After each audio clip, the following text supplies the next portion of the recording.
Welcome back. This is me Hamid Khan and you are watching my channel Hamid biologist. Dear viewer, आज हम anti इन्फेक्टिव्स को discuss करेंगे। ये हमारे जेनरिक बीएसएन सेमेस्टर 3 का यूनिट नंबर 2 है। आज के इस वीडियो में हमारे लर्निंग ऑब्जेक्टिव्स में हम तमाम उन तमाम एंटी इन्फेक्टिव्स को डिस्कस करेंगे जिसमें एंटीबायोटिक्स है, एंटी फंगल से, एंटी पैरासाइटिक, एंटी मलेरियल से और इसके अलावा एंटी वायरल ड्रग्स है। उनके बारे में आज हम डिस्कस करेंगे। उसके मैकेनिज्म ऑफ एक्शन को पढ़ेंगे और इसके अलावा उसके ड्रग कैटेगरी को डिस्कस करेंगे। इसके अलावा कॉमनली यूज ड्रग्स, हर एक जो एंटीबायोटिक है या एंटी पैरासाइटिक है या एंटी मलेरियल है, उसमें कॉमनली ड्रग्स को डिस्कस करेंगे। इसके अलावा पेशेंट या नर्सिंग केयर के बारे में बात करेंगे, पेशेंट एजुकेशन के बारे में भी बात करेंगे। तो सबसे पहले हम इन्फेक्शन की बात करेंगे। इन्फेक्शन किसे कहते हैं? जब माइक्रो ऑर्गेनिज्म यानी बैक्टीरिया बॉडी के अंदर जब मौजूद होते हैं या वायरसेस बॉडी में जब मौजूद होते हैं तो उसकी वजह से जो अनडिज़ायरेबल कंडीशन पैदा हो जाता है, इस कंडीशन को हम बेसिकली इन्फेक्शन कहते हैं। तो इन्फेक्शन बैक्टीरिया की वजह से भी हो सकता है, वायरस की वजह से भी हो सकता है, इसके अलावा पैरासाइट की वजह से भी हो सकता है। तो ये एक इन्फेक्शन की एग्जाम्पल है। अभी हम एंटी इन्फेक्टिव्स के बारे में बात करेंगे। एंटी इन्फेक्टिव्स जो इन्फेक्शन के पॉजिटिव एजेंट्स होते हैं, यानी जिसकी वजह से जो इन्फेक्शन कोज होता है उसको ख़त्म करने वाले मेडिसिन को हम एंटी इन्फेक्टिव्स कहते हैं। ड्रग्स टू किल और retard the growth of pathogens without damaging the body tissues, यानी वो ड्रग्स जो कि पैथोजेंस को किल करें। पैथोजन क्या होते हैं? पैथोजन वो लिविंग ऑर्गेनिज्म होते हैं, चाहे वो बैक्टीरिया हो, चाहे वो वायरस हो, चाहे वो पैरासाइट हो, जो बॉडी के अंदर पैथोजेनेसिस यानी कि बीमारी पैदा करे, यानी कोई इन्फेक्शन पैदा करे। तो एंटी इन्फेक्टिव्स उस पैथोजेंस को, उस पॉजिटिव एजेंट को, उस इन्फेक्शन के पॉजिटिव एजेंट को किल करेगा विदाउट बॉडी डैमेज। बॉडी को डैमेज नहीं करेगा लेकिन उस बैक्टीरिया और उस वायरस को किल कर लेगा। अभी हम एंटीबायोटिक्स की बात करेंगे। एंटीबायोटिक्स ये पावरफुल मेडिसिन होते हैं जो कि बैक्टीरियल ग्रोथ को और बैक्टीरियल इन्फेक्शन को रोक देता है, और इसको हम प्रॉपरली इस्तेमाल करेंगे तो उसकी वजह से ख़तरनाक इन्फेक्शंस कम हो जाएंगे और इसके अलावा लाइफ्स बच जाएगी, यानी कि ज़िंदगी बचाने वाले मेडिसिन में एंटीबायोटिक शामिल है। इसके अलावा एंटीबायोटिक्स एक केमिकल सब्सटेंस होता है जो कि बैक्टीरिया के ग्रोथ को या तो ख़त्म कर देता है या उसको रोक देता है। इसे हम एंटीबायोटिक कहते हैं।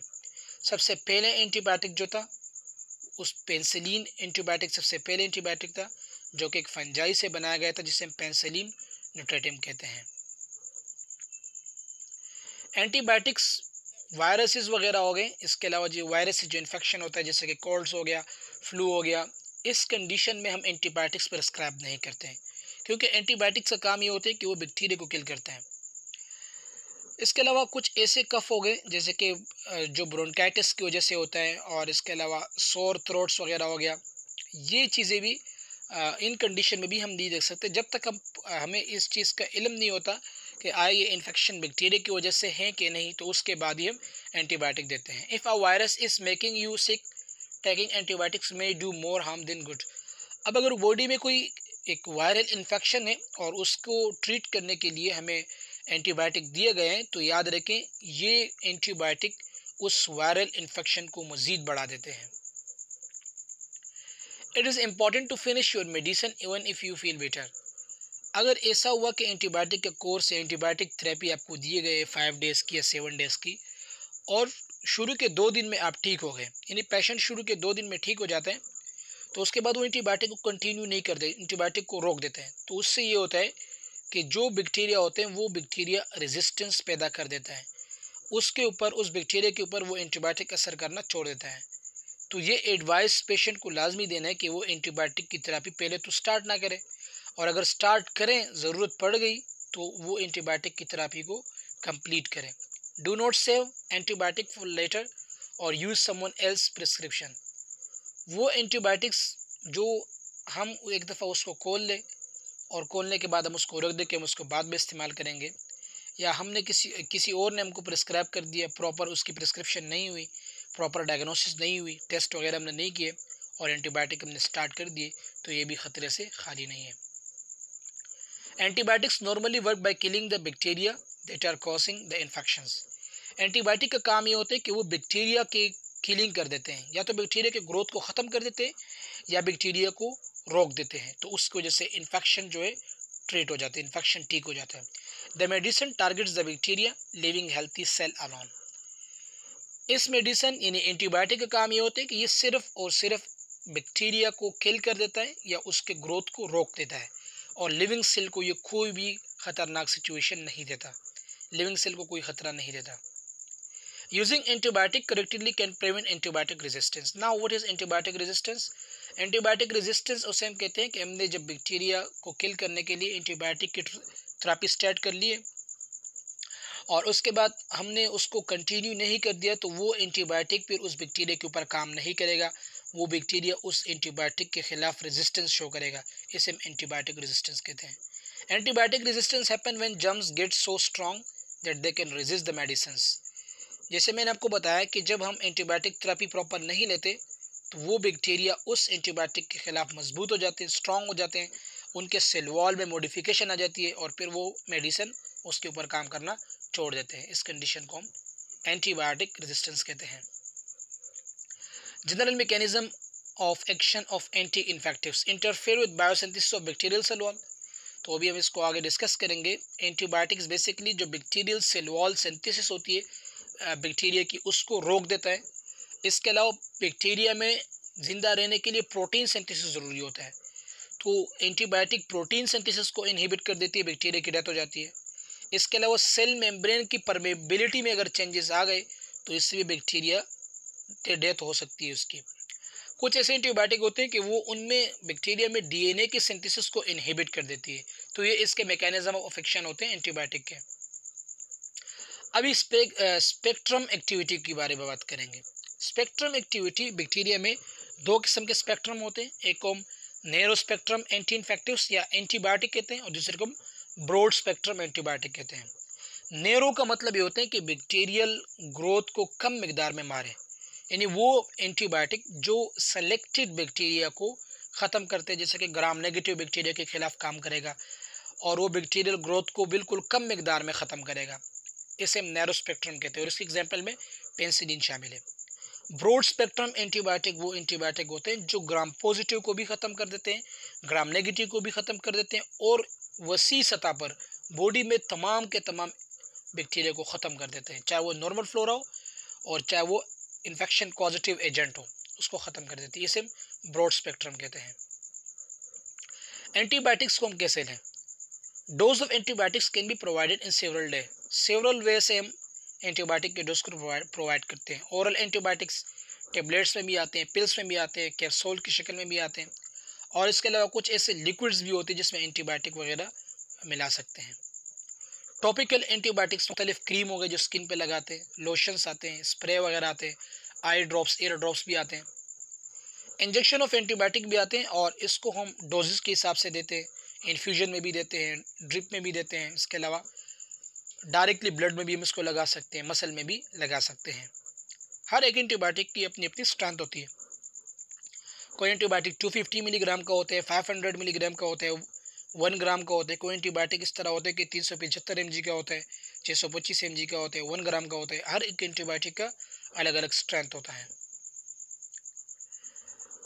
Antibiotic is given depend on type of infection. Antibiotic को हम इन्फेक्शन के हवाले से देते हैं कि इन्फेक्शन किस तरह है, उसके बाद ही हम एंटीबायोटिक की थेरेपी देते हैं। Topical antibiotic are often use to treat skin infection. जो टॉपिकल एंटीबायोटिक होता है जैसे कि क्रीम वगैरह हो गया, डर्माजोल इसके एग्जाम्पल में शामिल है। बहुत सारे क्रीम होते हैं जो स्किन पे लगाते हैं। अगर स्किन इन्फेक्शन है तो फिर हम उसको क्रीम एडवाइस करते हैं। अगर बॉडी के अंदर कोई सिस्टमिक इन्फेक्शन है तो उसमें फिर हम ओरल एंटीबायोटिक देते हैं और अगर सीवियर इन्फेक्शन हो गया तो उसके नतीजे में हम एंटीबायोटिक इंजेक्शन के ज़रिए लगाते हैं। और ये ऑफनली हम हॉस्पिटल के अंदर जब पेशेंट हॉस्पिटलाइज होता है तो उस कंडीशन में, सीरियस कंडीशन में हम एंटीबायोटिक इंजेक्शन के ज़रिए देते हैं। When treating an infection physician may face a choice between using bactericidal drug, a bacteriostatic drug और अ कम्बिनेशन ऑफ टू। अब ये भी इन्फेक्शन के ऊपर डिपेंड करता है। जो फिजिशियन होता है वो दो किस्म के एंटीबायोटिक में से कोई एक लिखता है या अमूमन दोनों लिख देते हैं। अब बैक्टीरियल सिडल का मतलब ये होता है कि वो बैक्टीरिया को किल कर देते हैं, बैक्टीरिया को ख़त्म कर देते हैं जड़ से। और बैक्टीरियोस्टैटिक एंटीबायोटिक ये होते हैं कि वो उसके ग्रोथ को इनहिबिट कर देते हैं, उसको रोक देते हैं। तो ये फैसला फिजिशियन ने करना होता है कि आया वो बैक्टीरियोसिडल एंटीबायोटिक दें या बैक्टीरियोस्टैटिक एंटीबायोटिक दें या दोनों की कम्बिनेशन दे दें। तो ये भी एंटीबायोटिक के इन्फेक्शन की सीवियरिटी पर डिपेंड करते हैं। अब एंटीबायोटिक के तो बहुत सारे टाइप्स हैं, अनकाउंटेबल टाइप्स है, लेकिन यहाँ पर हम सिर्फ और सिर्फ अपने कोर्स के मुताबिक 6 आउटलाइन स्लाइड्स को नेक्स्ट स्लाइड में हम 6 आउटलाइन एंटीबायोटिक को डिस्कस करेंगे। लेकिन उससे पहले हम यहाँ पे थोड़े से आपके साथ इन्फॉर्मेशन शेयर करेंगे एंटी माइक्रोबियल्स के हवाले से। उसके बाद हम आगे जाके 6 टाइप्स ऑफ एंटीबायोटिक को डिस्कस करेंगे। अब एंटी माइक्रोबियल्स 3 किस्म से हम उसको ख़त्म कर सकते हैं। सबसे पहले बायोसाइड्स के ज़रिए हम उसको ख़त्म कर सकते हैं। सेकेंड एंटीसेप्टिक वगैरह, हैंड हाइजीन, सैनिटाइज़र वगैरह। थर्ड में एंटी इन्फेक्टिव्स वगैरह हो गए। एंटी इन्फेक्टिव्स में अगर बैक्टीरियल इन्फेक्शन है तो एंटी बैक्टीरियल देंगे, अगर वायरल इन्फेक्शन है तो एंटी वायरल देंगे, अगर फंगल इन्फेक्शन है तो एंटी फंगल्स देंगे, और इसके अलावा अगर पैरासाइटिक इन्फेक्शन है तो एंटी पैरासाइटिक मेडिसिन देंगे। तो यहाँ पे अभी जो आगे इस स्लाइड से आगे हम 6 क्लासेस पढ़ेंगे एंटीबायोटिक के, तो उससे पहले यहाँ पे कंप्लीट ओवरव्यू मैं आपके साथ शेयर करूँगा, और ये मोस्ट इंपॉर्टेंट है। अगर ये आपको समझ में आ गया तो आगे स्लाइड बिल्कुल इजी है, और ये लाइफ टाइम तक आपको काम आने वाली स्लाइड है। Overview of antibiotic. सबसे पहले अमाइनोग्लाइकोसाइडेज एंटीबायोटिक के बारे में बात करेंगे। अमाइनोग्लाइकोसाइडेज की एग्जांपल में स्ट्रेप्टोमाइसिन और जेंटामाइसिन है, और ये सिर्फ और सिर्फ ग्राम नेगेटिव एंटीबायोटिक के खिलाफ काम करता है। और इसका मैकेनिज्म ऑफ एक्शन ये होता है कि ये बैक्टीरिया के अंदर 30S का जो राइबोसोम होता है यूनिट, 30 यूनिट होता है, उसको इनहिबिट करता है। और जब वो इनहिबिट हो जाते हैं तो फिर बैक्टीरिया में प्रोटीन की सिंथेसिस रुक जाती है। तो याद रखो ये प्रोटीन सिंथेसिस इनहिबिटर है। अब इसका काम, इंडिकेशन यानी यूजेस क्या है, तो ये बैक्टीरियमिया, एब्डोमिनल इन्फेक्शन, यानी ब्लड में जब बैक्टीरिया बढ़ जाती है या एब्डोमिनल कोई इन्फेक्शन हो गया तो उस कंडीशन में हम अमाइनोग्लाइकोसाइडेज देते हैं। लेकिन अमाइनोग्लाइकोसाइडेज एक खतरनाक एंटीबायोटिक भी है, इससे लीवर टॉक्सिसिटी भी हो सकती है, किडनी टॉक्सिसिटी भी हो सकती है, और हेयरिंग इम्पेयरमेंट भी हो सकते हैं, जिसको हम आगे डिस्कस करेंगे। सेकेंड क्लास में सिफेलोस्पोरिन है। सिफेलोस्पोरिन ये ब्रॉड स्पेक्ट्रम एंटीबायोटिक है, ये वसी सतह पर एंटीबायोटिक के खिलाफ काम करता है। जो ग्राम पॉजिटिव ग्राम नेगेटिव दोनों के खिलाफ काम करे उसे हम ब्रॉड स्पेक्ट्रम कहते हैं। इसकी एग्जाम्पल में सेफ्ट्रैक्सोन है, और इसके अलावा सेफीपीम है। ये सेल वॉल के सिंथेसिस को इनहिबिट कर देते हैं, और जब बैक्टीरिया में सेल वॉल की सिंथेसिस नहीं होती तो उस बैक्टीरिया की डेथ हो जाती है, क्योंकि सेल वॉल बैक्टीरिया के लिए एडिशनल लेयर होता है। बैक्टीरिया को सेव करने के लिए, बैक्टीरिया को प्रोटेक्शन देने के लिए सेल वॉल का अहम रोल होता है। इसका काम स्किन इन्फेक्शन में होता है, यूरिनरी ट्रैक्ट इन्फेक्शन में होता है, और रिस्पिरेटरी ट्रैक्ट इन्फेक्शन में हम सिफेलोस्पोरिन देते हैं। थर्ड क्लास में टेट्रासाइक्लिन है। टेट्रासाइक्लिन की अगर हम एग्जाम्पल की बात करें तो इसमें टेट्रासाइक्लिन है, और इसके अलावा डॉक्सीसिलीन है, और ये भी ब्रॉड स्पेक्ट्रम है, ग्राम पॉजिटिव और ग्राम नेगेटिव एंटीबायोटिक के खिलाफ भी काम करता है। और इसका काम भी जस्ट लाइक अमाइनोग्लाइकोसाइडेज, इसका काम भी प्रोटीन सिंथेसिस 30 सब यूनिट ऑफ राइबोसोम्स को इनहिबिट करके बैक्टीरिया के अंदर प्रोटीन की सिंथेसिस को स्टॉप कर देता है। और इसको हम लाइम डिजीज़ में देते हैं, पैलिक इन्फ्लेमेटरी डिजीज़ में देते हैं। इसके अलावा सेक्सुअल ट्रांसमिटेड इन्फेक्शन या सेक्सुअल ट्रांसमिटेड डिजीज़ में भी हम इसको देते हैं। इसके अलावा फोर्थ क्लास में पेंसिलिन है। पेंसिलिन की एग्जांपल में एम्पिसिलिन है, और सेकंड में एमोक्सिसिलिन है। इस तरह और भी बहुत सारे टाइप्स हैं, और ये भी ब्रॉड स्पेक्ट्रम भी होते हैं और नैरो स्पेक्ट्रम भी होता है। ग्राम पॉजिटिव के खिलाफ भी काम करते हैं, ग्राम नेगेटिव के खिलाफ भी काम करता है। ये भी सेल वॉल सिंथेसिस को इनहिबिट कर देता है, और ये ear, nose, throat, skin, urinary infection में ये अपना काम करता है। इसके बाद है सल्फोनामाइड्स है। सल्फोनोलामाइड्स में जो है सल्फोमेथोक्साजोल है, इसके अलावा सल्फोसेलेजीन है। ये भी ग्राम पॉजिटिव और ग्राम नेगेटिव के खिलाफ काम करता है, और ये बैक्टीरिया के अंदर फोलेट सिंथेसिस को इनहिबिट कर देता है। और इसकी पर्पस क्या है, इंडिकेशन क्या है, यूरिनरी ट्रैक्ट इन्फेक्शन, इसके अलावा बर्न इन्फेक्शन और आई इन्फेक्शन में हम सल्फोनामाइड्स दे सकते हैं। इसके बाद सल्फोनामाइड्स के बाद है फ्लोरोक्वानिलोन्स। फ्लोरोक्वानिलोन्स में सिप्रोफ्लॉक्सासिन और ल्यूफ्लॉक्सासिन इसके एग्जाम्पल है। इस तरह और भी बहुत सारे इसके एग्जाम्पल है, और ये भी ग्राम पॉजिटिव और ग्राम नेगेटिव के खिलाफ काम करता है, और ये डीएनए के अंदर रिप्लिकेशन को इनहिबिट कर देता है। और जब डीएनए में बैक्टीरियल डीएनए की रेप्लिकेशन इनहिबिट हो जाती है तो बैक्टीरियल ग्रोथ रिड्यूस हो जाती है। ये रिस्पिरेटरी और यूरिनरी ट्रैक में इसका अहम काम होता है। ये यूरिनरी ट्रैक और रिस्पिरेटरी ट्रैक को ट्रीट करता है। इसके बाद है मैक्रोलाइट्स। मैक्रोलाइट्स एंटीबायोटिक में इसके एग्जांपल में एजिथ्रोमाइसिन है, एरिथ्रोमाइसिन है, और ये ओनली ऑन ग्राम पॉजिटिव के खिलाफ काम करता है। ये प्रोटीन सिंथेसिस को इनहिबिट करता है, लेकिन 50 सब यूनिट्स ऑफ राइबोसोम्स, जबकि ऊपर जो जैसे अमाइनो ग्लाइकोसाइडेस है वो 30 यूनिट्स ऑफ राइबोसोम्स को इनहिबिट कर रहा था। इस तरह टेट्रासाइक्लिन का काम क्या था, 30 सब यूनिट्स को इनहिबिट कर रहा था, लेकिन मैक्रोलाइट्स क्या करेंगे, 50 सब यूनिट्स को इनहिबिट करेंगे। तो ये चीज़ें एमसीक्यूज में पूछते हैं बेसिक यूज में। इसका पर्पस क्या है, नमूनिया में हम देते हैं, साइनस में देते हैं, इसके अलावा ईयर नोज थ्रोट इन्फेक्शन में देते हैं, और इसके अलावा सेक्सुअल ट्रांसमिटेड इन्फेक्शन में भी हम इसको देते हैं। इसके बाद है कार्बिपिनिम्स। कार्बिपिनिम्स के एग्जांपल में मेरोपिनियम है। ये बेस्ट एंटीबायोटिक है। पूरे पाकिस्तान में इसका इस्तेमाल उस हद पे होता है जब कोई भी एंटीबायोटिक काम करना छोड़ देता है तो फिर हम मेरोपिनियम एडवाइस करते हैं। मेरोपिनियम बहुत एक्सपेंसिव एंटीबायोटिक है। ये भी ग्राम पॉजिटिव ग्राम नेगेटिव के खिलाफ काम करते हैं, और ये सेल वॉल के सिंथेसिस को इनहिबिट कर देता है। इसका काम urinary tract infection, abdominal infection में होता है। और इसके बाद लिनकोसामाइड है। लिनकोसामाइड में क्लेंडिमाइसिन है, और ये ग्राम पॉजिटिव के खिलाफ काम करता है, और ये भी प्रोटीन 50 सब यूनिट्स को इनहिबिट कर देता है, जस्ट लाइक मैक्रोलाइट्स। और ये स्किन इन्फेक्शन, बोन इन्फेक्शन और लंग इन्फेक्शन में इसका अहम काम होता है। तो ये इसके ओवरव्यू थी। अब यहाँ पे हम आगे एक और आपके साथ शेयर करेंगे, बीटा लैक्टम की बात करेंगे और बीटा लैक्टेमेज इनहिबिटर की बात करेंगे। उसके बाद आगे हम अपने स्लाइड को डिस्कस करेंगे। तो सेल वॉल सिंथेसिस इनहिबिटर, वो एंटीबायोटिक जो सेल वॉल सिंथेसिस इनहिबिटर होते हैं उसे हम बीटा लैक्टम कहते हैं। और बीटा लैक्टम ये एक रिंग होता है, इस केमिकली इसमें एक रिंग पाया जाता है। और बीटा लैक्टम में पेनिसिलिन है, सेफेलोस्पोरिन है, इसके अलावा मोनोबेक्टम्स है और कार्बिपिनिम्स है। इन सब के अंदर बीटा लैक्टम होता है। पेनिसिलिन के एग्जाम्पल तमाम के तमाम शामिल है। पिपरासिलिन है, इसके अलावा एम्पिसिलिन है, एमोक्सिसिलिन है। सेफेलोस्पोरिन के एग्जाम्पल में फर्स्ट जनरेशन में सिफाजोलून है, सेकंड जो है सिफाड्रोक्सिल है, सेकंड जनरेशन में सिफाक्लोर है, इसके अलावा सेकंड जनरेशन में सिफाक्लोर के अलावा सिफियोरोक्सीम है, थर्ड जनरेशन में सिफ्ट्राक्सोन है, सिवोप्राजोन है, इसके अलावा सिफोटेक्सीम है, सिफ्टासिडीम है, और फोर्थ जनरेशन ऑफ सेफेलोस्पोरिन में सिफापिनीम है, इसके अलावा सिफाप्रीम है। इसके अलावा बीटा लैक्टम में मोनोबेक्टम्स भी शामिल है और कार्बिपिनियम्स भी शामिल है। ये सब के सब इनमें बीटा लैक्टम पाया जाता है। और कार्बिपिनियम के एग्जांपल में मेरोपिनियम है, इसके अलावा एम्पिनियम है, एट्रापिनियम है, इसके अलावा डोरिपिनियम है। ये तमाम कार्बिपिनियम के एग्जांपल में शामिल है।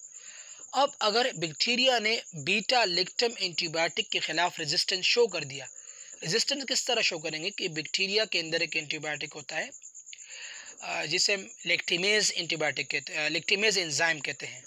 वो लैक्टिमेज एंजाइम आके बीटा लैक्टम रिंग को तोड़ देता है और एंटीबायोटिक बेसिकली काम करना छोड़ देते हैं। तो फिर हम उस एंजाइम को रोकने के लिए एक एंटीबायोटिक देते हैं जिसे हम बीटा लैक्टिमेज इनहिबिटर कहते हैं। तो फिर वो एंजाइम उसके जरिए किल हो जाते हैं, और जब एंजाइम किल हो जाते हैं तो फिर जाके बीटा लैक्टम उस पर काम करना शुरू कर देता है। और इसके एग्जाम्पल में टेजोबेक्टम है, सल्फेक्टम है, इसके अलावा क्लोवेनिक एसिड है। तो अभी हम सबसे पहले पेनिसिलिन के बारे में पढ़ेंगे। पेनिसिलिन बेसिकली पेनिसिलिन को हम स्किन इन्फेक्शन, चेस्ट इन्फेक्शन और यूरिनरी ट्रैक्ट इन्फेक्शन को ट्रीट करने के लिए हम पेनिसिलिन प्रिस्क्राइब करते हैं। पेनिसिलिन में एमोक्सिसिलिन, इसके अलावा फ्लूक्लोक्सासिलिन, ये इसके एग्जाम्पल में शामिल है।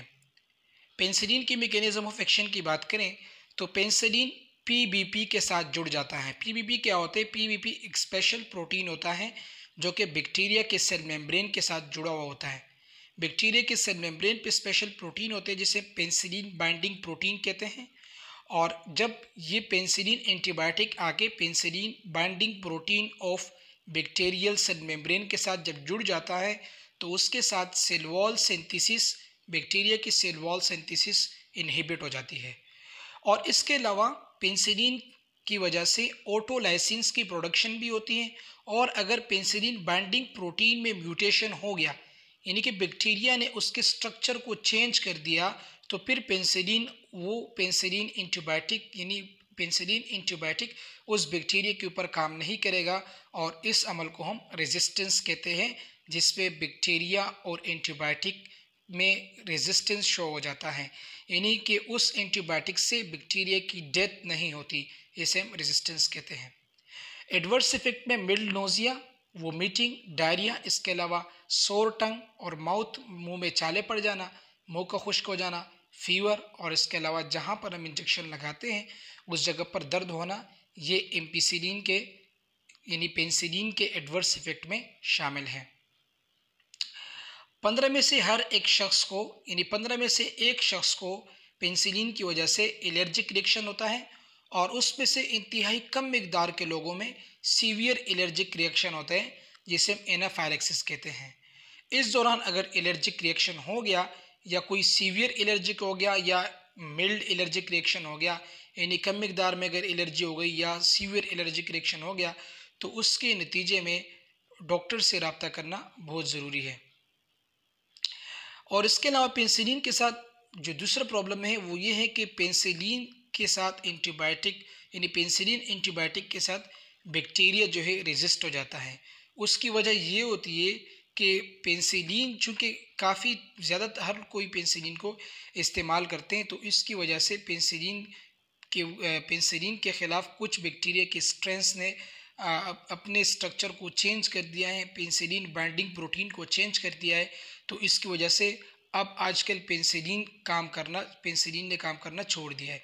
उसकी वजह ये होती है कि मिस यूज़ ऑफ एंटीबायोटिक, हम एंटीबायोटिक का मिस यूज़ करते हैं और एंटीबायोटिक थेरेपी को हम कंप्लीट नहीं करते, तो उसकी वजह से जो बैक्टीरिया का सेल मेम्ब्रेन होता है, बैक्टीरिया जो होता है उस एंटीबायोटिक को पहचान लेता है, उस एंटीबायोटिक के मैकेनिज्म ऑफ एक्शन को रिकॉग्नाइज कर देता है और उसके बाद वो अपने स्ट्रक्चर में म्यूटेशन कर देता है और फिर उसके नतीजे में वो एंटीबायोटिक उस बैक्टीरिया के ऊपर काम करना छोड़ देता है और इस अमल को हम एंटीबायोटिक रेजिस्टेंस भी कहते हैं। कॉन्ट्राइंडिकेशन की बात करें तो हाइपर सेंसिटिविटी टू पेनिसिलिन, ऐसे लोग जिनको पेनिसिलिन की वजह से एलर्जी हो या सेफेलोस्पोरिन से एलर्जी हो, तो उनमें हम पेनिसिलिन, ऐसे लोगों को हम पेनिसिलिन एडमिनिस्टर नहीं करते हैं। Precaution, renal disease, renal patients को हम नहीं दे सकते, और अगर देंगे भी तो एहतियात से देंगे। प्रेगनेंसी की बात करें तो प्रेगनेंसी में ये कैटेगरी सी है। हमारे पास सबसे पहले कैटेगरी ए आता है। कैटेगरी ए की हम बात करें तो कैटेगरी ए से मुराद ये होता है कि उसमें एनिमल्स की यानी कि वुमेन की स्टडी नहीं करती, प्रेग्नेंट वुमेन पे स्टडी नहीं करते। कैटेगरी बी की बात करें, कैटेगरी बी में ये होता है कि एनिमल्स के ऊपर स्टडी की होती है, एनिमल्स की फीटल्स को यानी कि एनिमल्स के जो प्रेग्नेंट एनिमल होते हैं उनमें कोई असर नहीं करते हैं। और कैटेगरी सी की बात करें तो कैटेगरी सी में प्रेग्नेंट एनिमल्स के ऊपर ऐसे मेडिकेशन असर करते हैं, उनके फीटस को नुकसान पहुंचाते हैं, लेकिन ख़वातीन में जो प्रेग्नेंट ख़वातीन होते हैं उनके ऊपर रिसर्च नहीं की गई। लैक्टेशन में भी ये मेडिकेशन जो है बच्चे तक जा सकते हैं, तो इसमें भी हमने ख्याल करना है। इसके अलावा कुछ ऐसे पेशेंट होते हैं जिनमें ब्लीडिंग डिसऑर्डर होता है, तो उनमें भी हमने पेनिसिलिन एहतियात के साथ देना होगा। गैस्ट्रोइंटेस्टाइनल डिजीज़ में भी हम एहतियात से देंगे। एजुकेशन, पेशेंट को हमने किस तरह एजुकेट करना है और पेशेंट की फैमिली को, तो सबसे पहले हमने इन्फेक्शन के हवाले से थेरेपी को पेशेंट को बताना है कि वो कंप्लीट कोर्स ले थेरेपी का, एंटीबायोटिक को कंप्लीट कोर्स ले। और इसके अलावा जो ड्रग्स हैं वो अपने इंटायर यानी कि 24 आवर्स में वो अपने एडिक्वेट अमाउंट ऑफ ड्रग्स ले।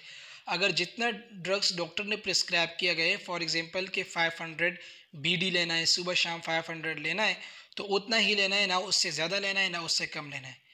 Penicillin oral take empty stomach में भी हम ले सकते हैं, जैसे कि इसके अलावा बेसामेपिसिलिन हो गया, इसके अलावा पेनिसिलिन वी हो गया, एमोक्सिसिलिन हो गया। इसके अलावा बाकी जितने भी पेनिसिलिन हैं उसको हम एम्प्टी स्टमक में ले सकते हैं, लेकिन जैसे कि एमोक्सिसिलिन हो गया, पेनिसिलिन वी हो गया, इसके अलावा बेसामेपिसिलिन हो गया, इनको हम जो है एम्प्टी स्टमक पे नहीं ले सकते। Take each dose with a full glass of water. अगर हम एक टेबलेट ले रहे हैं और उसकी स्ट्रेंथ 500 है या 1 ग्राम है, तो 1 गिलास पानी के साथ हम उसे खाएंगे, ये हमने पेशेंट को बताने होंगे। Oral suspension, keep the container refrigerated. Oral suspension जो सिरप वगैरह होते हैं उसको फ्रिज में रखना ज़रूरी है और इस्तेमाल करने से पहले उसको हिलाना ज़रूरी है। और इसके अलावा अगर मेडिसिन इस्तेमाल कर लिया तो उसको डायरेक्ट इस्तेमाल करने के बाद उस बोतल को डायरेक्ट फ्रिज में रखना ज़रूरी है।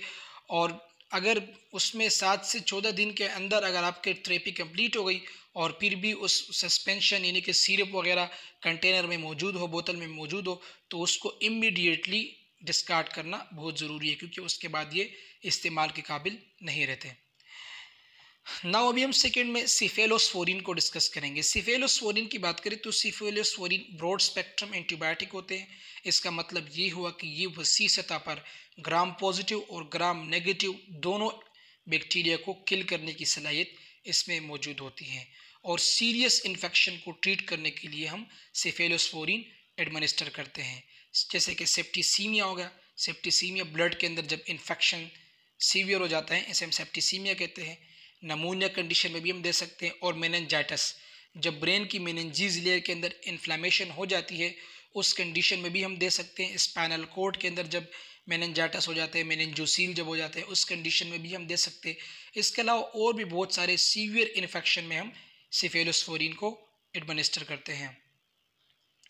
क्लासिफिकेशन ऑफ सिफेलोस्पोरिन, ये तमाम वही चीज़ें जो एंटीबायोटिक कि इस टॉपिक को स्टार्ट करने से पहले आपके साथ मैंने ओवरव्यू ऑफ एंटीबायोटिक की स्लाइड पे शेयर कर दिए।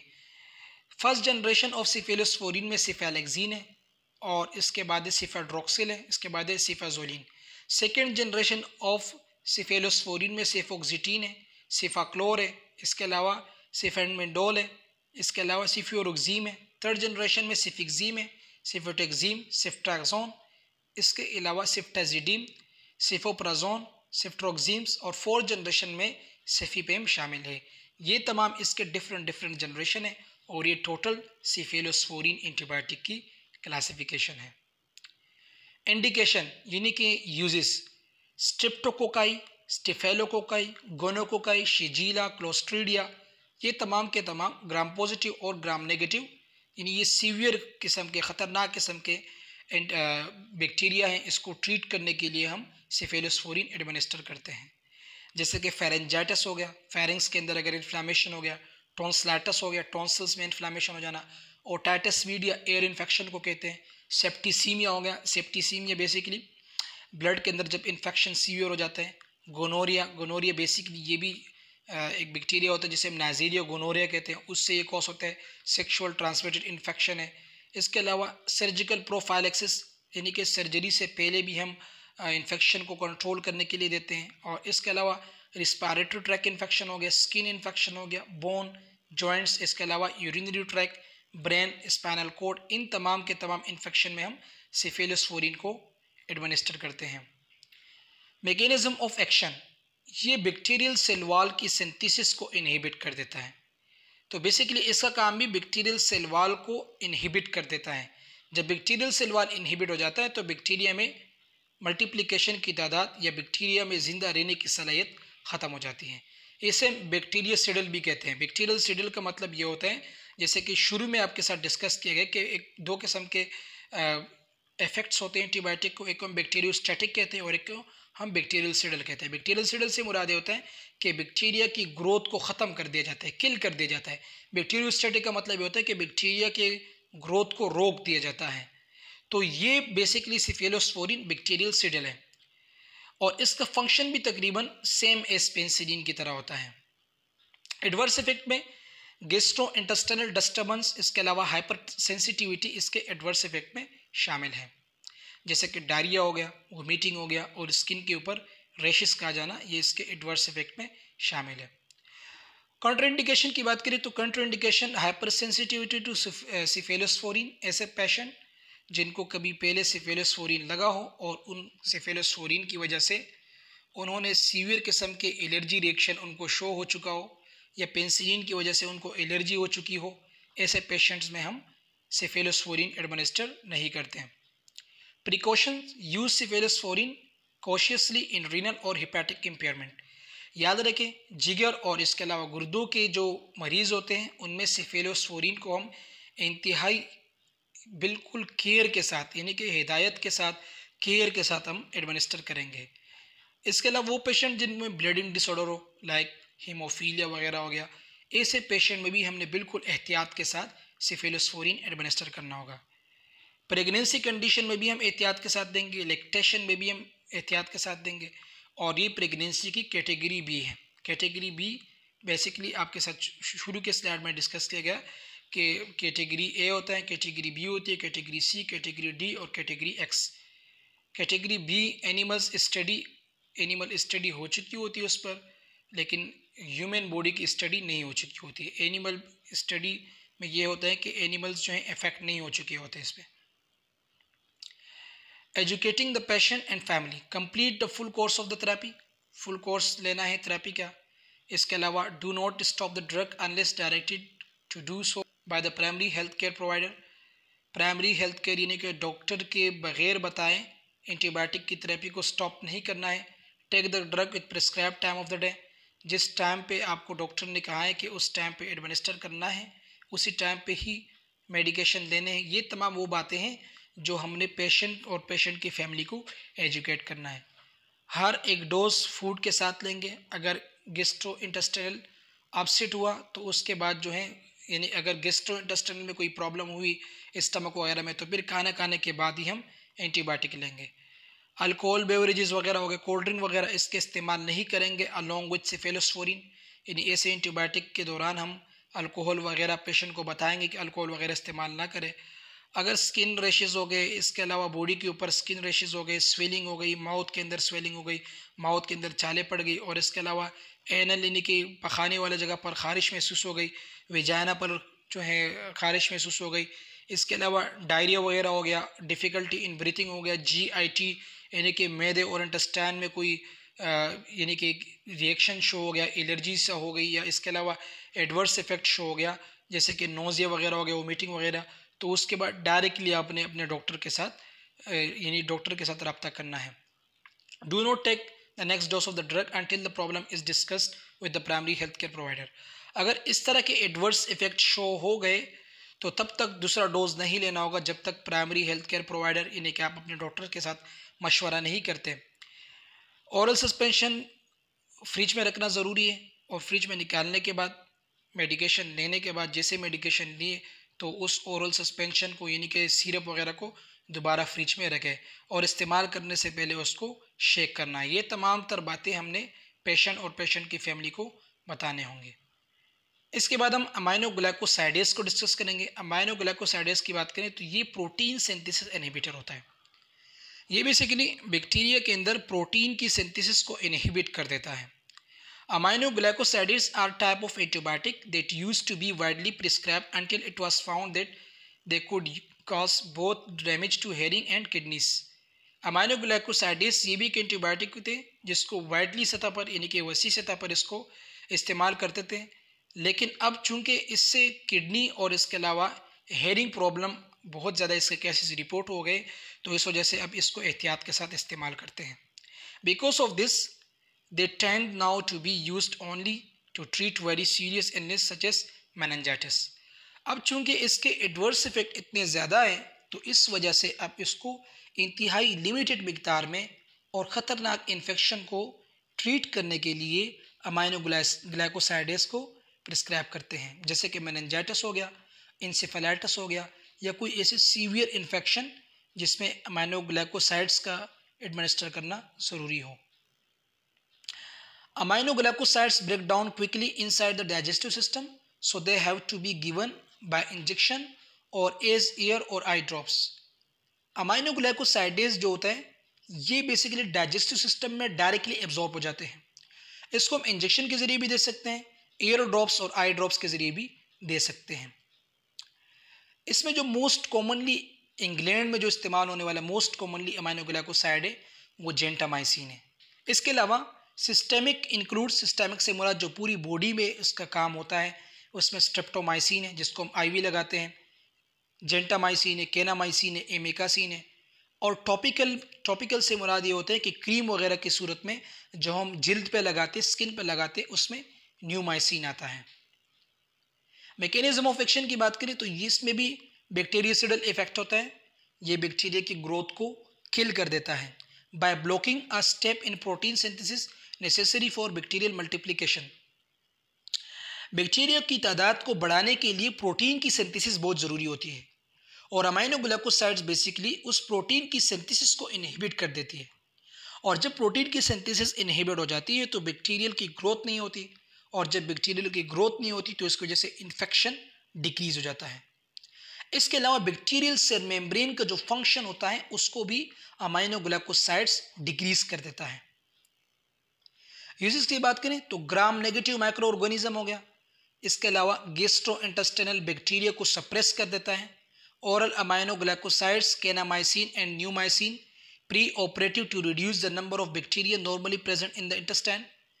ओरल अमाइनोग्लाइकोसाइड्स जैसे कि केनामाइसिन और न्यूमाइसिन ऑपरेशन से पहले प्री ऑपरेटिव केयर के तौर पे, अगर कोई पेशेंट है और उसको जीआई ऑपरेशन हो रहा है, पेट का कोई ऑपरेशन हो रहा है, तो हम उसे प्री ऑपरेटिव केयर के तौर पे ओरल अमाइनोग्लाइकोसाइड में केनामाइसिन और न्यूमाइसिन देते हैं, ताकि इंटेस्टाइन के अंदर जो बैक्टीरिया मौजूद होता है नॉर्मली उसको हम ख़त्म कर देते हैं या उनके नंबर को हम डिक्रीज कर देते हैं। ओरल केनामाइसिन, न्यूमाइसिन एंड पेरोमोमाइसिन हम हेपेटिक कोमा में, यानी कि वो पेशेंट जिनको हेपेटिक कोमा हो चुका हो उसमें हम केनामाइसिन, न्यूमाइसिन, इसके अलावा पेरोमोमाइसिन, ये हम ओरल हेपेटिक कोमा के पेशेंट को देते हैं। एडवर्स इफेक्ट्स की बात करें तो ऑटोटॉक्सिसिटी, याद रखें ये मोस्ट इंपॉर्टेंट पॉइंट है एमसीक्यूज के हवाले से। ऑटोटॉक्सिसिटी से मुराद होता है कि हेयरिंग इम्पेयरमेंट, यानी कि हेयरिंग लॉस हो सकता है अमाइनोग्लाइकोसाइड की वजह से। नेफ्रोटॉक्सिसिटी, किडनी फेलर हो सकता है।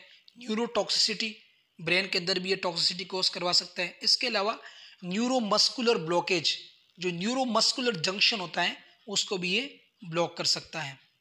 कॉन्ट्रा इंडिकेशन, वो पेशेंट जो आज से पहले यानी अमाइनोग्लाइकोसाइड एडमिनिस्टर करने से पहले उनको अमाइनोग्लाइकोसाइड से हाइपर सेंसिटिविटी हो चुकी हो, एडवर्स रिएक्शन शो हो चुके हो, उनको हम नहीं लगा सकते। इसके अलावा aminoglycosides should not be given to the patient requiring long term therapy, ऐसे पेशेंट को हम नहीं देंगे जिनको लॉन्ग टर्म की ज़रूरत हो।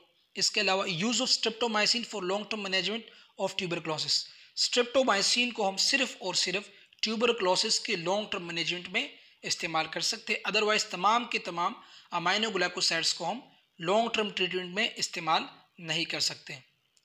प्रिकॉशन की बात करें तो रीनल फेलियर इससे हो सकता है, तो इस रीनल फेलियर को कम करने के लिए, इसके चांसेस को कम करने के लिए, या अच्छा हम प्रिकॉशन की बात करें, प्रिकॉशन रीनल फेलियर, अगर कोई पेशेंट आ गया तो उसमें रीनल फेलियर है, गुर्दे के फेल मरीज आ गया, तो हम उसमें डोजेस को एडमिनिस्टर करेंगे, यानी कि डोजेस को हम एडजस्ट करेंगे। अगर फॉर एग्जांपल रीनल फेलियर है या हिपैटिक फेलियर है या कोई ऐसा पेशेंट जिसमें ऑलरेडी कोई सीवियर डिसऑर्डर मौजूद हो तो उनको हम लो डोज देंगे। एल्डर पेशेंट को भी हम लो डोज देंगे। इसके अलावा न्यूरोमस्कुलर डिसऑर्डर वाले पेशेंट को भी हम लो डोज अमाइनोग्लाइकोसाइड देंगे। पेशेंट और पेशेंट की फैमिली को क्या एजुकेशन देना है? पेशेंट और पेशेंट की फैमिली को हमने ये एजुकेशन देना है कि जो प्रिस्क्राइब ड्रग्स है उसके दरमियान जो वक्फ़ा है वो वक्फ़ा पूरा रखना है। फॉर एग्जांपल अगर बीडी दिए हैं 8 घंटे के हिसाब से तो उसी टाइम से ही लेना है, और ये इंटरवल, ये जो वक्फ़ा दिया होता है ये वक्फ़ा इंतहाई अहम वक्फ़ा होता है, क्योंकि इस वक्फ़े के ज़रिए एक तो मेडिसिन एब्जॉर्ब हो जाते हैं, दूसरा ये होता है कि इन्फेक्शन को कंट्रोल करने की जो चांसेस होते हैं वो भी बढ़ जाते हैं। इसके अलावा drink 6 to 8 large glass of fluids while taking these drugs. जब अमाइनोग्लाइकोसाइड्स लेंगे तो 6 से लेकर 8 गिलास तक पानी इस्तेमाल करना बहुत ज़रूरी होता है। Take each dose with a full glass of water, हर एक डोज हम फुल ग्लास ऑफ वाटर के साथ लेंगे। Complete entire course of treatment, complete course करेंगे, ऐसा नहीं है कि बीच में छोड़ेंगे क्योंकि ये रेजिस्टेंट हो जाएगा। Flow the direction supplied with the prescription regarding taking the drugs with meals or on empty stomach। Medicine कैसे लेना है, एम्प्टी स्टमक पे लेना है या खाना खाने के बाद लेना है, इसका डिसीजन डॉक्टर ही करेगा। तो जो डॉक्टर की डिसीजन करेगा वो पेशेंट और पेशेंट के फैमिली को हमने बताना होगा। Avoid any exposure to sunlight or ultraviolet light, ultraviolet radiation हो गए या इसके अलावा धूप की रोशनी हो गई, इसके सामने पेशेंट को हमने बताना है कि वो इसके सामने ना बैठे। Avoid task requiring mental alertness, यानी कि ऐसा कोई टास्क हो गया जिसमें जहनी तौर पर अलर्ट रहना हो, या कोई ऐसी हेवी ड्राइविंग हो गई या कोई ऐसा जॉब हो गया जिसमें 100% अलर्ट रहना हो, चाकू चौबंद रहना हो, ऐसे काम वगैरह हमने नहीं करने होंगे ड्यूरिंग द अमाइनोग्लाइकोसाइडेज मेडिकेशन। इसके बाद हम टेट्रासाइक्लिन्स की बात करेंगे। Tetracyclines are another type of broad spectrum antibiotic. ये ब्रॉड स्पेक्ट्रम एंटीबायोटिक का अनदर टाइप्स है that can be used to treat wide range of infection. चूँकि जहाँ पर ब्रॉड स्पेक्ट्रम आ जाता है, इससे मतलब ये होता है कि ये वसी सतह पर यानी कि हर किस्म के ग्राम पॉजिटिव और ग्राम नेगेटिव दोनों बैक्टीरिया की ये किलिंग करेगा। They are commonly use to treat severe acne and condition called rosacea. Rosacea condition में हम इसको इस्तेमाल करते हैं, यानी कि बॉडी में जब दाने वगैरह हो जाते हैं उसको ट्रीट करने के लिए हम टेट्रासाइक्लिन देते हैं। Which causes flushing of the skin, इसकी वजह से स्किन में फ्लशिंग आ जाती है, स्पोर्ट्स की फॉर्मेशन हो जाती है, इसको ट्रीट करने के लिए हम टेट्रासाइक्लिन देते हैं। एक्शन, ये बैक्टीरियल प्रोटीन सिंथेसिस को इनहिबिट कर देता है और इसमें इफेक्ट होता है बैक्टीरियोस्टैटिक का, ये बैक्टीरियल ग्रोथ को रोकते हैं। यूजेस, रिकिटिशिया हो गया, रिकिटिशिया बेसिकली इसे हम रॉकी माउंटेन स्पॉटेड फीवर भी कहते हैं, इसे हम टाइपस फीवर भी कहते हैं, इसके अलावा इसे हम टिक फीवर भी कहते हैं। इसको ट्रीट करने के लिए हम टेट्रासाइक्लिन देते हैं। Tetracycline given when penicillin contraindicated, अगर पेनिसिलिन कॉन्ट्राइंडिकेटेड हुआ यानी कि पेनिसिलिन की वजह से अगर पेशेंट को एलर्जी हुई या कोई सीवियर एडवर्स रिएक्शन शो हो गया तो तब हम टेट्रासाइक्लिन देंगे। ट्रीटमेंट ऑफ इंटेस्टाइनल एमेबियासिस, इंटेस्टाइन के अंदर जो एमेबियासिस होते हैं, जो प्रोटोजोअल इन्फेक्शन होता है, स्किन इन्फेक्शन हो गया, सॉफ्ट टिश्यू इन्फेक्शन हो गया, उस सूरत पे भी हम टेट्रासाइक्लिन देंगे। एडवर्स इफेक्ट, नोजिया होगा, मतली वगैरह, वोमिटिंग वगैरह, डायरिया वगैरह, एपिगेस्ट्रिक डिस्ट्रेस यानी कि मैदे में पेन महसूस होगा, स्टोमाटाइटिस होगा, मुंह के अंदर छाले पड़ जाएगी, मुंह खुश्क हो जाएगा, स्किन के ऊपर रैशेज आएगी, ये इसके एडवर्स इफेक्ट में शामिल है। कॉन्ट्रा इंडिकेशन, हाइपर सेंसिटिविटी, अगर कोई किसी पेशेंट को टेट्रासाइक्लिन से एलर्जी है तो हम नहीं देंगे। कैटेगरी डी यानी ये हम प्रेगनेंसी कंडीशन में बिल्कुल नहीं दे सकते, लैक्टेशन में भी नहीं दे सकते। Less than 9 year old children can not take tetracycline. Tetracycline 9 साल से कम उम्र के बच्चों में कॉन्ट्रा इंडिकेटेड है, हम नहीं दे सकते। इसके बाद हम मैक्रोलाइड्स को डिस्कस करेंगे। Macrolides are a type of antibiotic that can be particularly useful in treating lung and chest infection. Lung और चेस्ट इन्फेक्शन को ट्रीट करने के लिए हम मैक्रोलाइड्स को एडमिनिस्टर करते हैं। They can also be useful alternative for the people with penicillin allergy. अगर कोई लोग, कुछ पेशेंट हैं उनको पेनिसिलिन एलर्जी हो गया तो उसके बाद हम मैक्रोलाइड्स एंटीबायोटिक प्रिस्क्राइब करेंगे।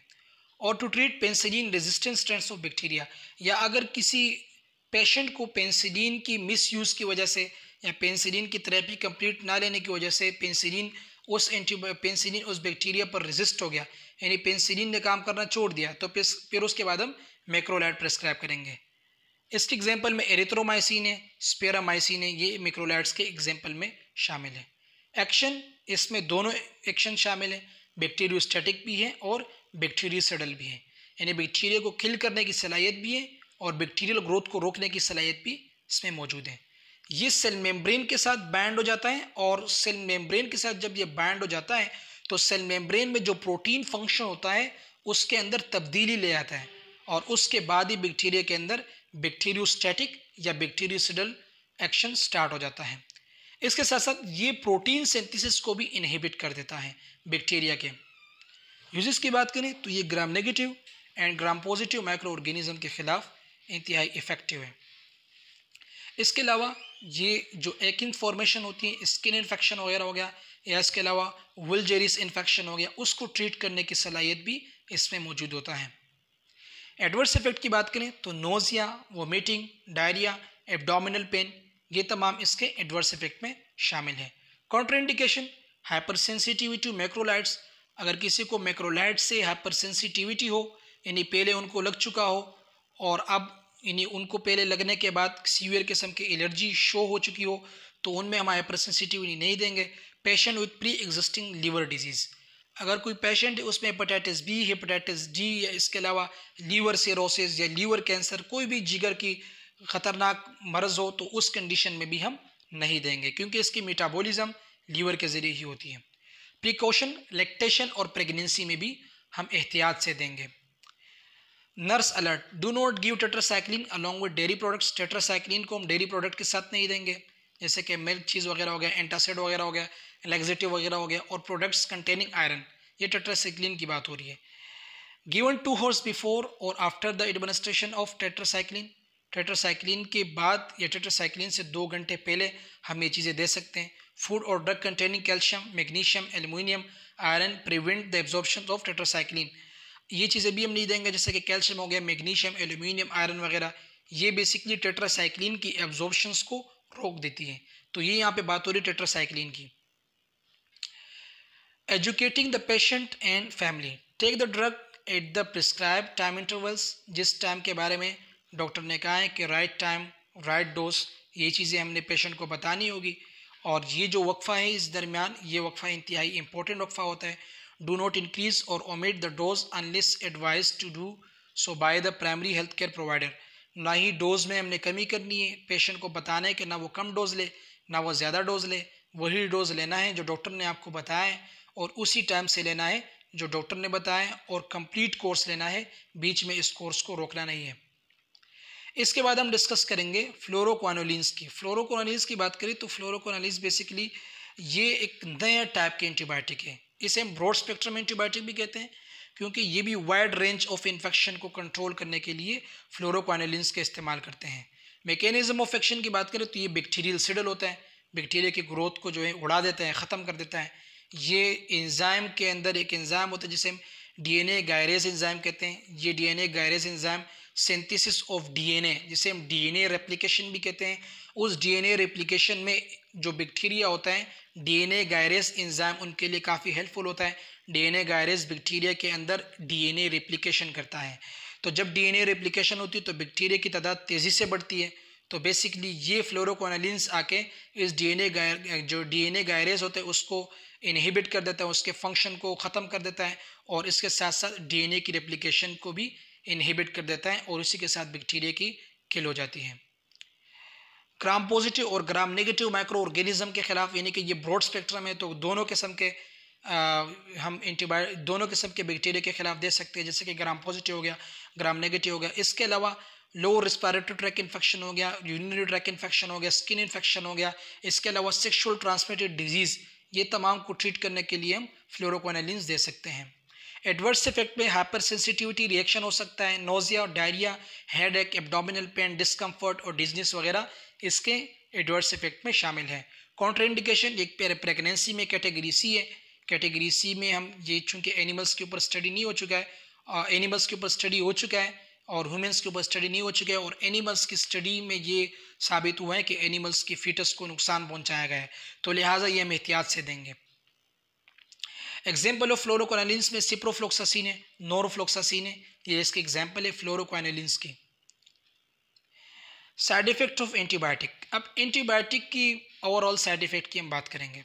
Most antibiotic with exception of aminoglycosides do not cause problem of the people who take them and serious side effect are rare, यानी most of the people aminoglycosides के अलावा तमाम लोग जो एंटीबायोटिक लेते हैं उनमें कोई सीवियर किस्म का ख़तरनाक किस्म का रिएक्शन नज़र नहीं आता, एडवर्स इफेक्ट नहीं आता। अमाइनोग्लाइकोसाइड चूँकि ख़तरनाक एंटीबायोटिक है, इससे ऑटोटॉक्सिसिटी हो सकती है, नेफ्रोटॉक्सिसिटी हो सकती है, इसके अलावा न्यूरोटॉक्सिसिटी हो सकती है, तो इस वजह से इसको हम इंतहाई एहतियात के साथ देंगे, और ये हमारा लास्ट ऑप्शन होगा अमाइनोग्लाइकोसाइड्स। तो उसमें फीलिंग सिक हो गया, इसके अलावा बीइंग सिक हो गया, इंडाइजेशन, डायरिया वगैरह, नोजिया, स्किन रैश, ये तमाम के तमाम एंटीबायोटिक के कॉमन जो यानी कि एडवर्स इफेक्ट है, ये इंतहाई कॉमन होते हैं, लेकिन अमाइनोग्लाइकोसाइड्स के जो हैं इंतहाई ख़तरनाक होते हैं, तो उस वजह से हम इंतहाई एहतियात के साथ उसे लगाते हैं। Consideration and interaction, some antibiotics are not suitable for people with certain medical condition और for women who are pregnant और ब्रेस्ट फीडिंग।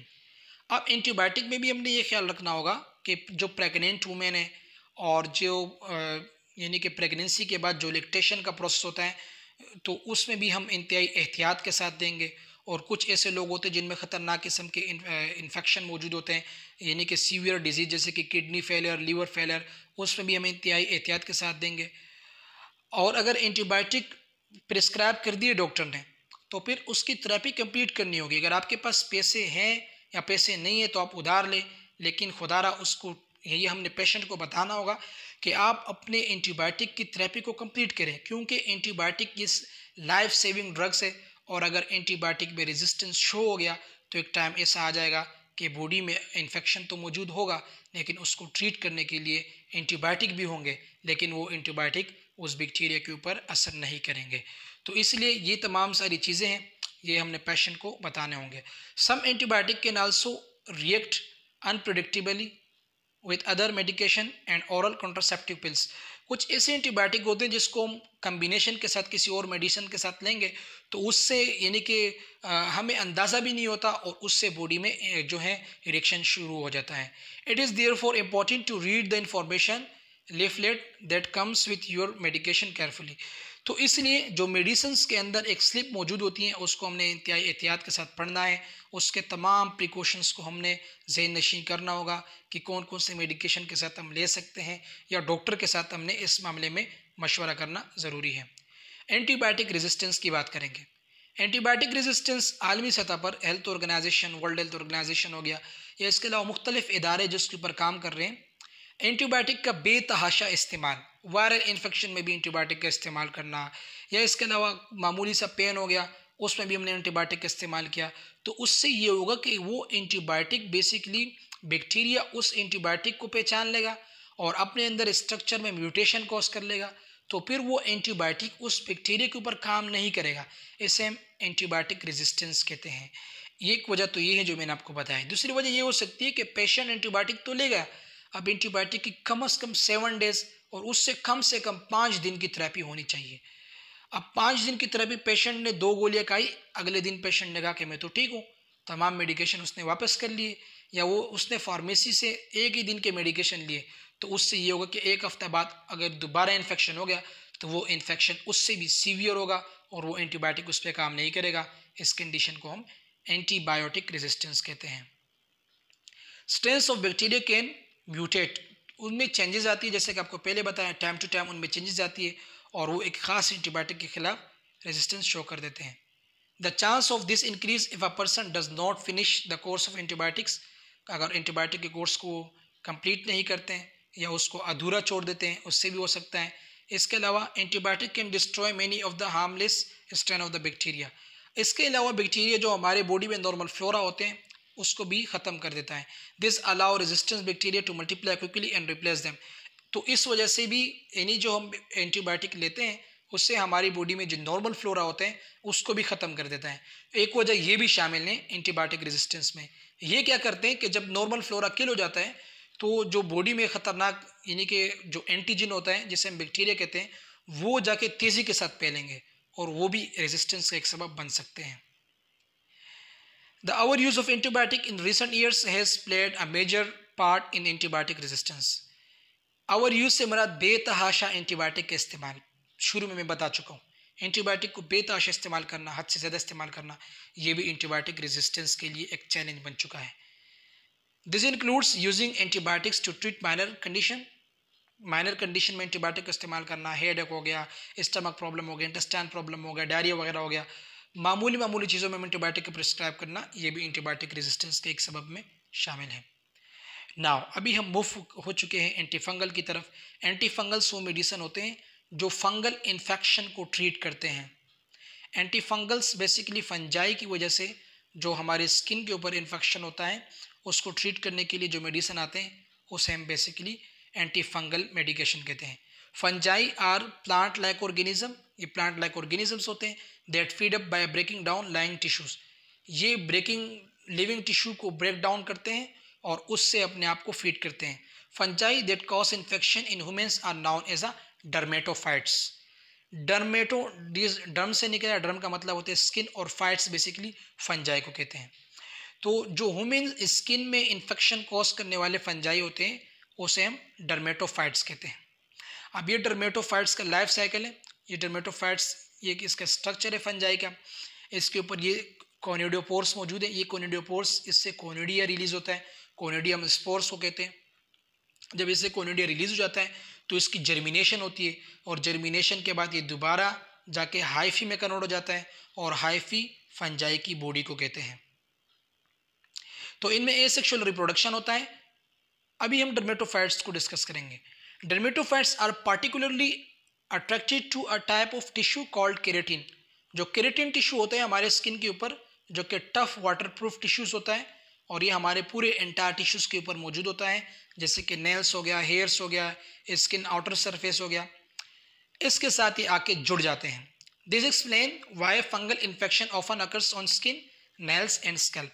इसी वजह से ही हम ये अंदाज़ा लगाते हैं कि फंगल इन्फेक्शन स्किन हो गया, इसके अलावा स्कैल्प कहते हैं, स्कैल्प हम कहते हैं जहाँ पर सर के ऊपर जो बाल मौजूद होते हैं, इस स्किन को हम स्कैल्प कहते हैं। ये सिर्फ स्किन, स्कैल्प का मतलब होते हैं स्किन, कनेक्टिव टिश्यू, एपोन्यूरोसिस, इसके अलावा लूज एलोरल टिश्यू, पेरियोस्टम, ये 5 लेयर्स होते हैं। इसके बाद नीचे स्कैल्प मौजूद होती है। तो इस लेयर्स को जहाँ पर बाल मौजूद होते हैं, यानी कि सर में जो चमड़ा होता है उसमें इन्फेक्शन हो जाना, नाखून का इन्फेक्शन हो जाना, इसके अलावा स्किन का इन्फेक्शन हो जाना, ये तमाम के तमाम जो है डर्मेटोफाइट्स की वजह से होता है। Common fungal infection, anti fungal medicines may be used to treat following common fungal infection। Ringworm infection हो गया। रिंगवर्म इन्फेक्शन जो है, रिंग लाइक एक रेड निशान पड़ जाते हैं स्किन के ऊपर, स्कैल्प के ऊपर, यानी कि खोपड़ी के ऊपर, इसके अलावा पूरी बॉडी के ऊपर गोल गोल निशान पड़ जाते हैं, इसे रिंगवर्म डिजीज़ कहते हैं। एथलीट फुट्स कहते हैं, एथलीट फुट्स पाँव जख्मी हो जाते हैं, पाँव के जो, यानी कि पाँव के जो चमड़ा होता है वो ख़राब हो जाता है और बिल्कुल रेड होता है, फ्लैकी कलर का होता है, और उसमें यानी कि एचिंग भी होती है, खारिश भी महसूस होती है।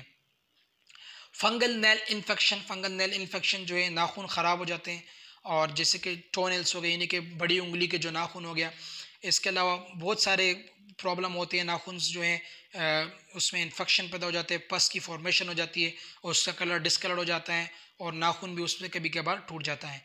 वेजाइनल थ्रश, वेजाइनल थ्रश जो है ये इरिटेशन और स्वेलिंग ऑफ द वेजाइना और वुल्वा, फीमेल का जो एक्सटर्नल सेक्सुअल ऑर्गन होता है उसके अंदर इन्फ्लामेशन कॉज करती हैं, वेजाइनल थ्रश इसे हम कहते हैं।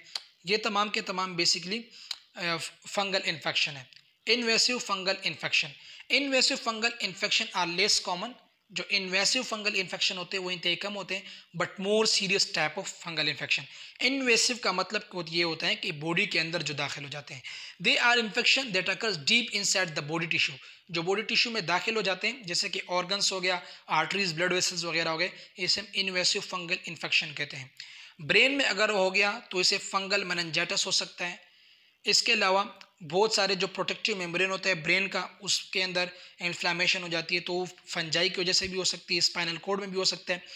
लंग्स में बेसिकली ये स्परगिलोसिस भी हो सकता है। इसके अलावा अभी रिसेंटली कोविड-19 में भी फंगल इन्फेक्शन हो रहा था, जिसे हम ब्लैक फंगस भी कहते थे, या इसके अलावा म्यूकर माइकोसिस भी कहते थे। तो ये बेसिकली स्परगिलोसिस हो गया, ये ख़तरनाक इन्फेक्शन हो गया। इसके अलावा फंगल मेनिंजाइटिस हो गई, ये तमाम के तमाम इन्वेसिव फंगल इन्फेक्शन कहलाते हैं। People with a weaken immune system, body natural defence system, जो बॉडी के इम्यून सिस्टम होते हैं, ऐसे लोग जिनमें इम्यून सिस्टम कम होता है, या ऐसे लोग जिनको ऑलरेडी कोई ख़तरनाक बीमारी हो जैसे कि HIV और उससे एड्स वगैरह जो सिम्टम मौजूद हो, उनमें भी इन्वेसिव फंगल इन्फेक्शन के चांसेस बढ़ जाते हैं। People having high dose chemotherapy to treat cancer, ऐसे पेशेंट जो कैंसर का शिकार होते हैं और वो कीमोथेरेपी के मेडिसिन लेते हैं, उनमें भी उनका रिस्क बढ़ जाता है क्योंकि उनका इम्यून सिस्टम ख़राब हो जाता है। People who are taking immunosuppressant, ऐसे लोग जो इम्यूनोसप्रेसेंट यानी इम्यून सिस्टम को सप्रेस करने वाले मेडिसिन जैसे कि प्रेडनिसोल वगैरह उसके इस्तेमाल करते हैं, उनमें भी इनके चांसेस बढ़ जाते हैं। क्योंकि इम्यून सिस्टम जब सप्रेस हो जाता है तो ऐसे फंजाई अंदर आके आराम से बैठ जाते हैं, इन्वेसिव ग्रोथ बढ़ जाती है, ब्रेन की तरफ चले जाते हैं, हार्ट की तरफ चले जाते हैं, लंग्स की तरफ चले जाते हैं और सीवियर फंगल इन्फेक्शन डेवलप हो जाते हैं। How anti fungal medicine work, anti fungal medicine work either killing the fungal cells, या तो फंगल सेल्स को किल करेंगे, for example by affecting the substance in the cell wall. इनके अंदर cell wall होता है और वो सेल वॉल बेसिकली काइटिन से बना होता है। काइटिन भी बेसिकली शुगर की एक क्लास है। तो एंटी फंगल या तो उसके सेल को डायरेक्ट किल करेंगे, जैसे कि उनके सेल वॉल को इफेक्ट कर दिया, causing the contents of the cell wall to leak out and cell die. उनका जब सेल वॉल इफेक्ट हो गया तो उस सेल वॉल लीक करेगा और जो फंगल सेल होगा वो श्रिंक कर जाएगा और इसके नतीजे में फंजाई की डेथ हो जाएगी। Preventing the fungal cell from growing and reproduction, इसके अलावा सेकेंड मेथड ये है कि फंगल सेल की ग्रोथ को कम करना, उसके ग्रोथ को कंट्रोल करना। ये दो तरीके हैं, ये भी जस्ट लाइक बैक्टीरियल सिडल और बैक्टीरियोस्टैटिक, यानी यहाँ पे बेसिकली फंजाई की ग्रोथ को या तो ख़त्म करते हैं एंटी फंगल मेडिसिन या उसको बिल्कुल रोक देते हैं। Types of antifungal medicines. Antifungal medicines are used in several ways depending on your specific fungal infection.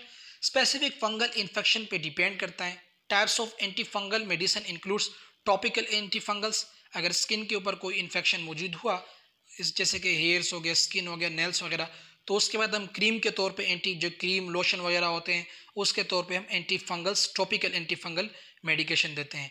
Oral antifungals जो हैं अलाउ करते हैं, कैप्सूल की शक्ल में होते हैं, लिक्विड की शक्ल में भी होते हैं, टैबलेट की शक्ल में भी होते हैं।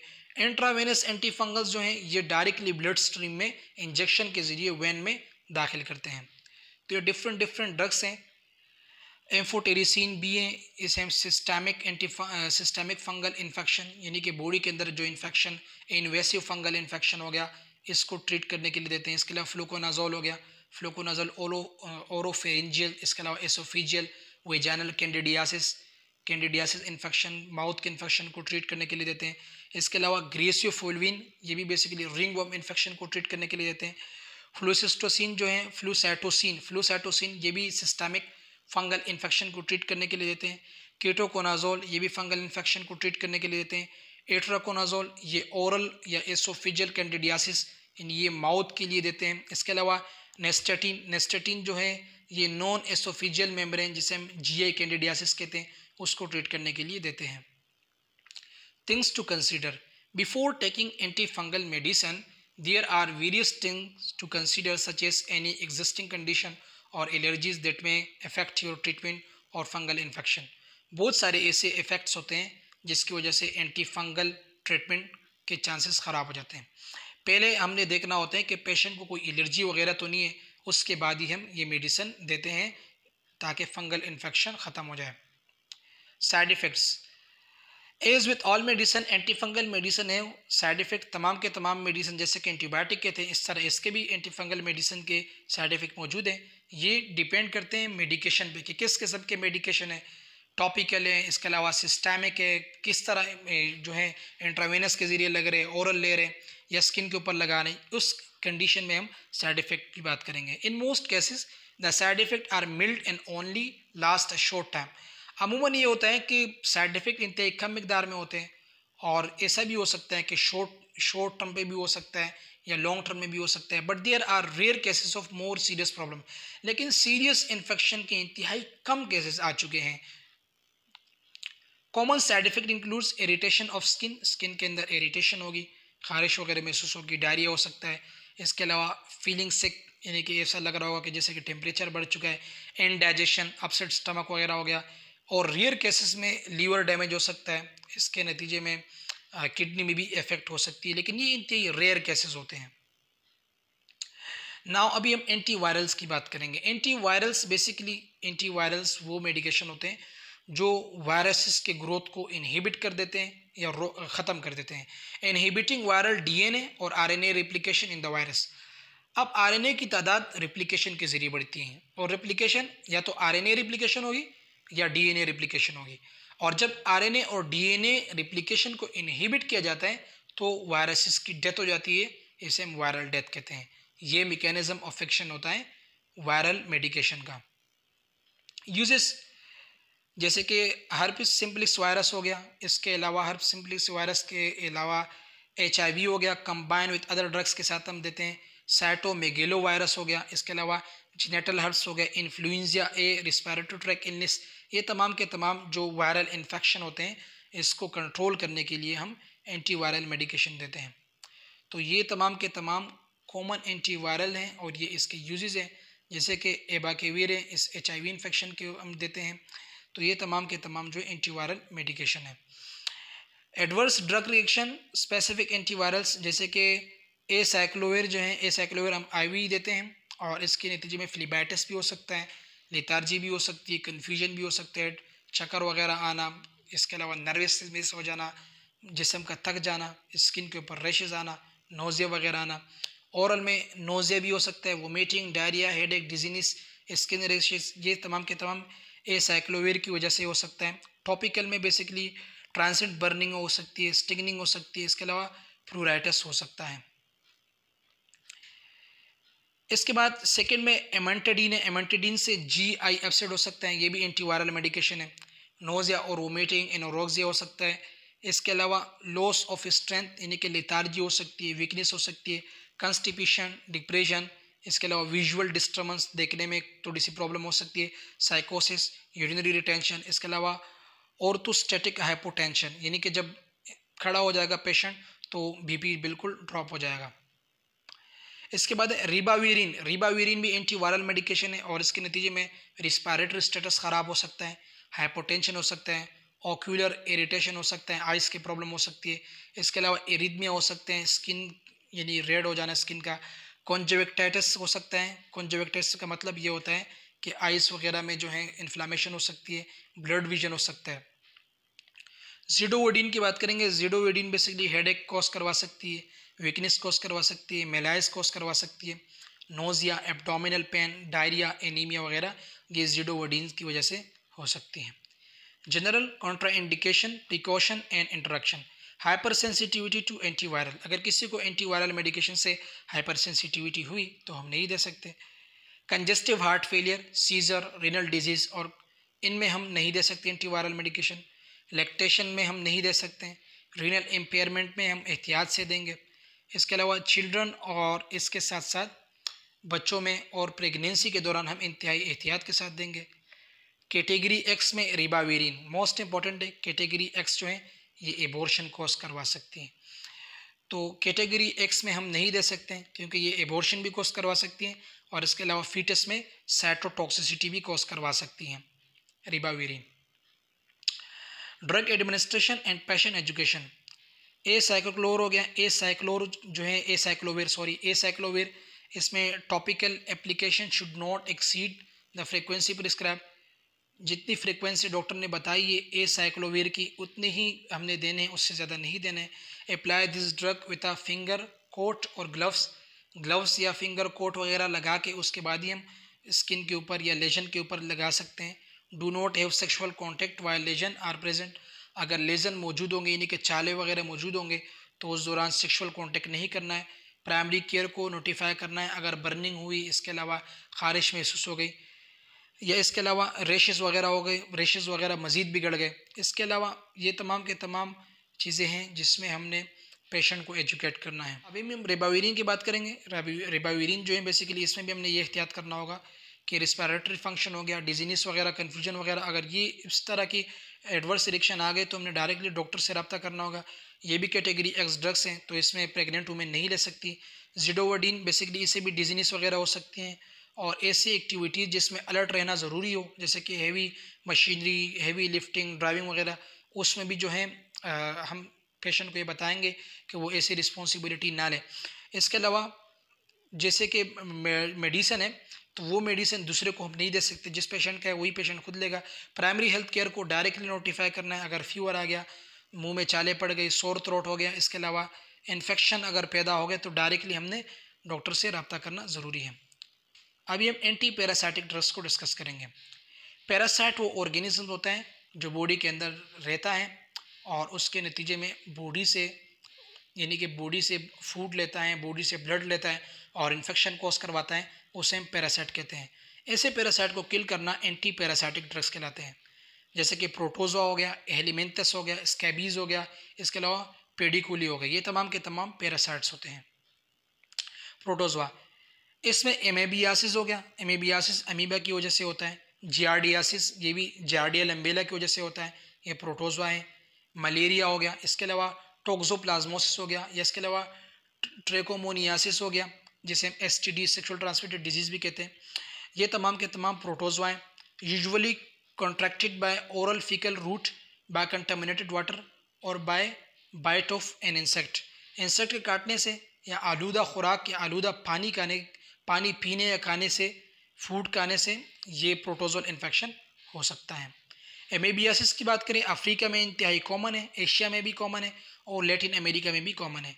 And US more likely in homosexual and bisexual man. जो हम जिन्स परस्त लोग होते हैं जिसे बायसेक्सुअल कहते हैं या होमोसेक्सुअल कहते हैं, उनमें ये इंतहाई कॉमन होता है। Drug used are classified according to the site of infection. Extra intestinal e.g. Liver, use Aralen. Aralen जिसे हम क्लोरोक्विन कहते हैं, क्लोरोक्विन के तौर पे क्लोरोक्विन जो है ये बेसिकली इसका जेनरिक नेम है, एरिलीन इसका ब्रांड नेम है। इसको हम इस्तेमाल करते हैं इंटेस्टिनल ऑब्स्ट्रक्शन में, इंटेस्टिनल इन्फेक्शन में प्रोटोजोआ की वजह से हो सकता है। फॉर इंटेस्टिनल में यूडोक्सिन लोडोक्विनोलोन भी हम दे सकते हैं प्रोटोजोआ को ट्रीट करने के लिए। Flagyl is effective for intestinal and extra intestinal amoebiasis. Intestine के अंदर और इंटेस्टाइन के बाहर अगर इन्फेक्शन हो, एक्स्ट्रा इंटेस्टिनल हो या इंटेस्टिनल हो, इसमें फ्लैजिल मोस्ट इंपॉर्टेंट है और मोस्ट यूजफुल है। जार्डियासिस की बात करें तो ये जार्डियल एम्बेलिया से होता है। जार्डियल एम्बेलिया ये भी प्रोटोजोआ होता है। ये भी फूड और वाटर आलूदा पानी और आलूदा खुराक से फैलता है। Also can contract by person to person transmission in day cares में ये एक पर्सन से दूसरे पर्सन को लग सकता है, इंस्टीट्यूट में लग सकता है, या इसके अलावा होमोसेक्सुअल या बायसेक्सुअल मेन से, यानी कि हम जिन्स परस्त लोगों से भी एक दूसरे में ये कन्वर्ट हो सकते हैं जार्डियासिस।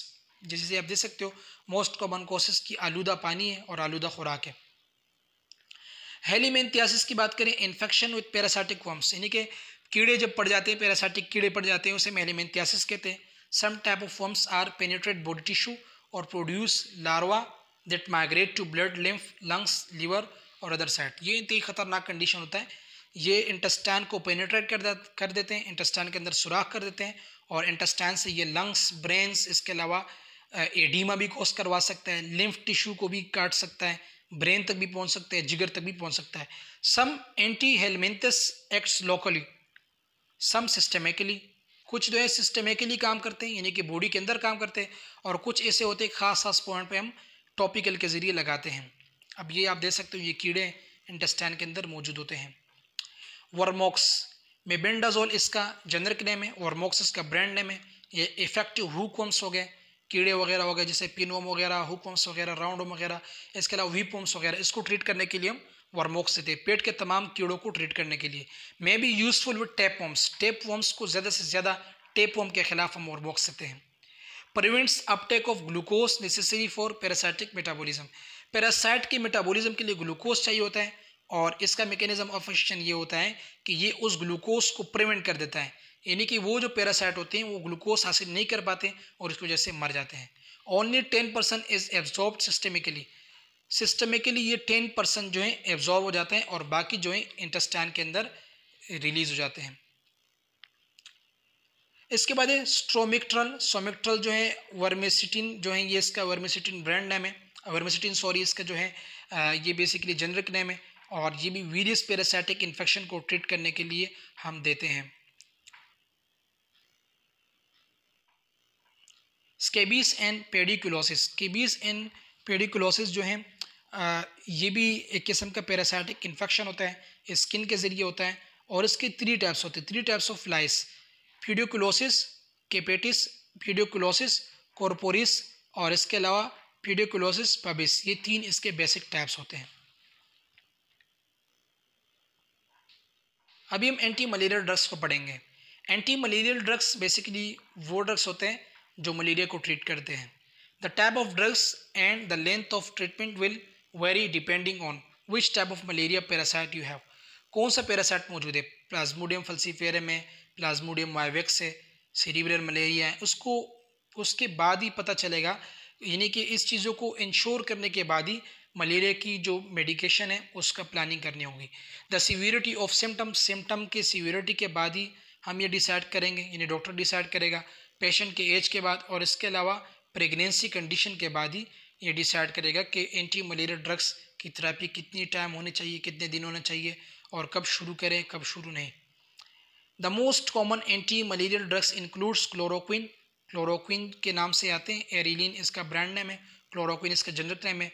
इसके अलावा क्वानिलीन सल्फेट हो गया, इसके अलावा हाइड्रोक्सी क्लोरोक्विन हो गया, इसके अलावा मिफ्लोक्विन हो गया, कम्बिनेशन ऑफ एटोवेक्विन हो गया, या इसके अलावा प्रोग्वालिन हो गया। प्रोग्वालिन ये इसकी कम्बिनेशन देते हैं एटोक्विन, या इसके अलावा प्रोग्वालिन जो है प्रोग्वानिल, इसकी हम कम्बिनेशन भी दे सकते हैं।